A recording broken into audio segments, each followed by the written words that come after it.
И по 2 години власт, премиерот Мицковски не е задоволен од борбата против криминалот и корупцијата, една од темите на кои се осврна и во своето обраќање од Охрид по повод чествувањето на Денот на македонските просветители Кирил и Методи. Осврнувајќи се на повеќе теми, а со акцент на правосудството, не пропушти прилика да испрати порака и до судско-обвинителската фела, дека како што рече се топи полека трпението и на власта и на граѓаните и ќе им се дишело зад врат на сите оние кои се богатат незаконски на сметка на грбот на граѓаните, а институциите мора да испорачаат подобри резултати, бидејќи тоа го очекуваат и граѓаните, но и го налага Европската агенда доколку се стремиме да станеме земја членка на Европската унија. Преку судството се осврна и на правосудниот испит за кој протестираа и албанските студенти, па чествувајќи го Денот на македонскиот јазик и писменост, најави решение и за ова нивно барање.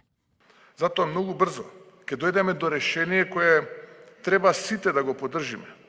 и кое ќе отскокнува над поединечните партиски и можеби политички интереси и тенденции да заглавиме во уште една националистичка замка. Го разбирам незадоволството и негодувањата кај луѓето кои се повеќе губат трпение од испораката на правдата. Морам да признам дека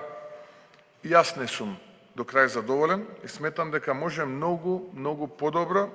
и со многу побрзи резултати. Нема ни да премолчам кога мислам дека се греши, ниту кога мислам дека треба побрзо да се реагира и кога фиоките на институциите се полнат со пријави и тужби за кои обвинителството треба да реагира побрзо. Затоа што не влегов во политиката за смислување изговори, туку за ставање ред, за постигнување правда и владење на законите.